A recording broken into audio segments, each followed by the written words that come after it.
On the morning of August 6, 1945, the city of Hiroshima awoke beneath clear summer skies. Trams ran on schedule. Shopkeepers opened their doors. Children walked to school.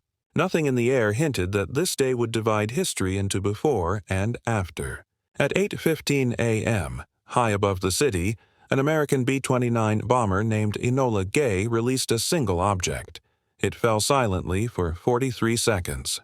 Then the sun appeared where no sun should be. A blinding flash of light exploded over Hiroshima with a force beyond comprehension. In a fraction of a second, temperatures at the epicenter reached several thousand degrees. Buildings vanished. Streets dissolved. The weapon was called Little Boy, the first atomic bomb ever used in war. Its power equaled more than 15,000 tons of TNT, greater than all the bombs dropped on the city during the entire war combined. A shock wave ripped outward, flattening nearly everything within kilometers. Windows shattered far beyond the city limits. Wooden homes collapsed instantly. Concrete structures were twisted and torn apart as if made of paper. And then came the silence.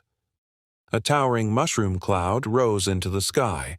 Visible from hundreds of kilometers away, a column of smoke, ash, and fire climbing into the upper atmosphere. Darkness fell as debris drifted back to Earth. Rain began to fall, heavy, black, and unfamiliar. No one understood radiation. People who appeared unharmed fell ill days later. Others survived the blast only to face invisible consequences that would last for decades. By the end of 1945, an estimated 140,000 people had died from the explosion and its aftermath. Many more would suffer long-term effects, illnesses, genetic damage, and lifelong stigma. They would come to be known as the Hibakusha, survivors of the atomic bomb. 3 days later, a second atomic bomb fell on Nagasaki, and 6 days after Hiroshima, World War II came to an end. But peace arrived carrying a new shadow. Hiroshima was no longer just a city. Schools reopened. Trees grew where fire once ruled. The city transformed itself into a global symbol of peace, one of the few structures left partially standing near the blast's epicenter.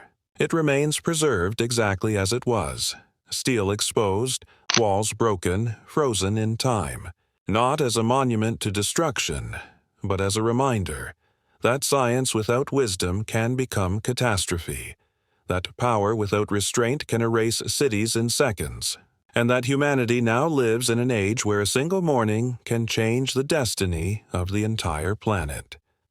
The sun rose over Hiroshima.